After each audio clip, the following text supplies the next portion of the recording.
Hello everyone, welcome back to my channel. అందరూ ఎలా ఉన్నారు? బాగున్నారా? నేనైతే చాలా బాగున్నాను. మీరు కూడా బాగుండాలని కోరుకుంటున్నాను. నా ఛానల్ని సబ్స్క్రైబ్ చేయని వాళ్ళైతే సబ్స్క్రైబ్ చేసుకోండి. ముందుగా అయితే ఒక లైక్ కొట్టండి, షేర్ చేయండి, మీ పాజిటివ్ కామెంట్ని కామెంట్ చేయండి. ఈరోజైతే వీడియోలో వంట చేస్తున్నట్టు కనిపిస్తుంది కదా, కానీ ఇక్కడ వంట గురించి అయితే నేను మాట్లాడట్లేదండి.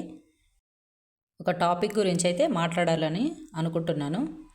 టాపిక్ ఏంటి అని మీరు థంబ్నెయిల్లో చూసినట్టయితే మీకు ముందే తెలుసుంటుంది. టాపిక్ ఏంటంటే స్కామ్ ఏంటి అంటే ఇప్పుడు మనం యూట్యూబ్ చేస్తున్న వాళ్ళకైతే తెలుస్తుంది. యూట్యూబ్ వాళ్ళు మన ఆల్గారిథం ప్రకారం ఎట్లాంటి వీడియోస్ పెట్టాలి, ఎలాంటి వీడియోస్ పెట్టకూడదు అని రూల్స్ అండ్ రెగ్యులేషన్స్ అయితే కొన్ని ఉంటాయన్నమాట. మనం ఒక వీడియో చేసి పోస్ట్ చేసాము అంటే ఆ పోస్టింగ్ కిందనే ఇట్లా free subscribers, free views, free comments అని కొన్ని ఫ్రీ అని అయితే ఇస్తారు. అది ఒక స్కామ్. వాళ్ళు ఇచ్చిన లింకు ఓపెన్ చేసి చూస్తే అక్కడ ఫ్రీ ఏముండదు. ఇంత మనీ అని పెడతారు.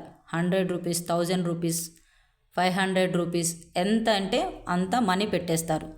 ఆ మనీ మనం ఈ కొంచెమే కదా అని ఆ లింక్ ఓపెన్ చేసి ఆ మనీ పెట్టేసి ఈరోజు ఇంతే కదా, రేపు ఇంతే కదా అని కొన్నామంటే మాత్రం వచ్చేస్తారు. ఫ్రీ సబ్స్క్రైబర్స్, ఫ్రీ వ్యూస్ వచ్చేస్తారు. కానీ మన వాచ్ అవర్స్, వ్యూస్ వీడియోస్కి కంప్లీట్ అయిన తర్వాత మనం మానిటైజేషన్కి దగ్గరలో ఉన్నాము అంటే యూట్యూబ్ ఆల్గారిథం ప్రకారం యూట్యూబ్ వాళ్ళు కంపల్సరీగా చెక్ చేస్తారు. ఇవి ఫ్రీనా లేకపోతే జెన్యూన్గా వచ్చిన సబ్స్క్రైబర్సా, వ్యూసా అని చెక్ చేస్తారు. కంపల్సరీగా వాళ్ళు చెక్ చేసిన తర్వాత ఇవి జెన్యూన్ కాదు అంటే మాత్రం ఆ సబ్స్క్రైబర్ని ఒక్కసారిగా మానిటైజేషన్ అయిన తర్వాత కూడా వాళ్ళు తీసేస్తారు. కొన్ని ఛానల్స్ అయితే మనం చూస్తుంటాం, వాళ్ళ యూట్యూబ్ వాళ్ళు ఆల్గారిథం మనం ఫాలో అవ్వలేదు అంటే ఛానల్స్ని కూడా డిలీట్ చేసే ఛాన్సెస్ అయితే చాలా ఉన్నాయి. మానిటైజేషన్ అయిన తర్వాత కూడా రీయూజ్డ్ కంటెంట్స్ అని చాలా వచ్చాయి. సో సబ్స్క్రైబర్స్ని ఎప్పుడూ కూడా మనం కొనవద్దు. నచ్చితే చూస్తారు, నచ్చితే సబ్స్క్రైబ్ చేస్తారు, అంతేగాని సబ్స్క్రైబర్స్ని అయితే కొనొద్దు. కొన్నా కానీ యూట్యూబ్ ఆల్గారిథం ప్రకారం మానిటైజేషన్కి అది అప్లై చేయడానికి వీలుండదు. నెక్స్ట్ వ్యూస్ వచ్చేసరికి ఒక ఫోన్లో ఎంతమంది చూసినా ఒక్క ఫోన్లోనే కాబట్టి ఒక్క వ్యూ మాత్రమే వస్తుంది. ఎంతమంది చూస్తే అన్ని వ్యూస్ వస్తాయి, ఎంత టైం చూస్తే అంత వాచ్ అవర్స్ వస్తాయి. నెక్స్ట్ ఫైనల్ వచ్చేసరికి కామెంట్స్ అయితే మనకు నచ్చితే హైడ్ చేసుకోవచ్చు, నచ్చకపోతే ఆఫ్ చేసుకోవచ్చు, లేదు ఆల్ కామెంట్స్ కూడా ఆన్ చేసుకోవచ్చు. ఇలా కామెంట్స్కి భయపడతారు కొంతమంది. ఈ రోజుల్లో బ్యాడ్ కామెంట్స్ పెట్టే వాళ్ళు కూడా ఎక్కువైపోయారు.